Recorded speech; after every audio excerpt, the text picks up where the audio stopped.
Saturday evening थी, सर्द मौसम।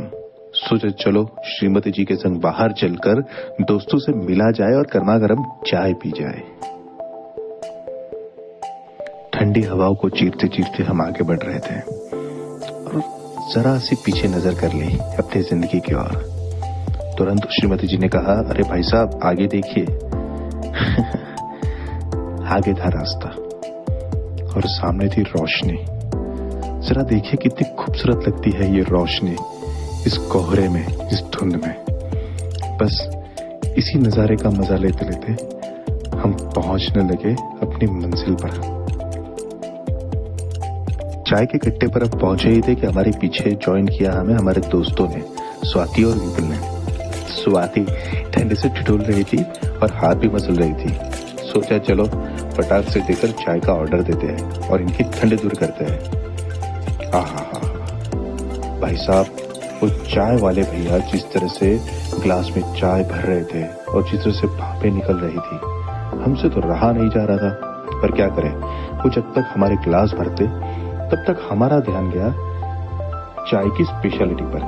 ये चाय थी गुड़ की चाय और इसके फायदे सामने लिखे थे। अब समय पसार करना था तो थोड़ी देर हमने ये फायदे पढ़ भी लिए। फिर क्या, हमारे कप भरकर रेडी थे।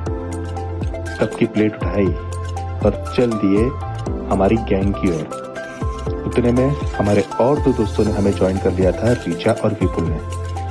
सभी किसी ने अपनी जगह इस तरह से बनाई थी सर्कल में कि ठंड थोड़ी कम लगे, लेकिन फिर भी सर्दी की हवा थी जो कैसे भी करके हमें छूना चाहती थी। तो फटाक से सबने अपने ग्लास जो गर्मा गर्म चाय से भरे हुए थे अपने हाथ में उठा लिए। हमसे भी रहा ना गया, हमने भी अपना चाय का कप उठाया और चाय की चुस्कियां लेनी शुरू कर दी। फिर क्या था, चाय की चुस्कियां, गपशप, मजे की बातें, ये दौर शुरू हुआ। धीरे धीरे समय पसार होता गया और गपशप का ये दौर मोबाइल तक आकर रुका। आजकल हमारी कोई भी चीज आकर मोबाइल पर ही तो रुकती है। ये देखकर हमारे दोस्त विपुल ने फटाक से समय देख लिया। चलो देर रात हो गई है, समय हो गया है। हम गए चाय वाले भैया की ओर जो अभी भी पतीले में गर्मा गर्म चाय उबाल रहे थे। उन्हें पेमेंट करके हम निकले वहां से। अब समय था दोस्तों से विदा लेने का। सबको बाय बाय करके विदाई लेकर हम भी, अरे श्रीमती जी आप हमें कहाँ बाय कह रहे हो?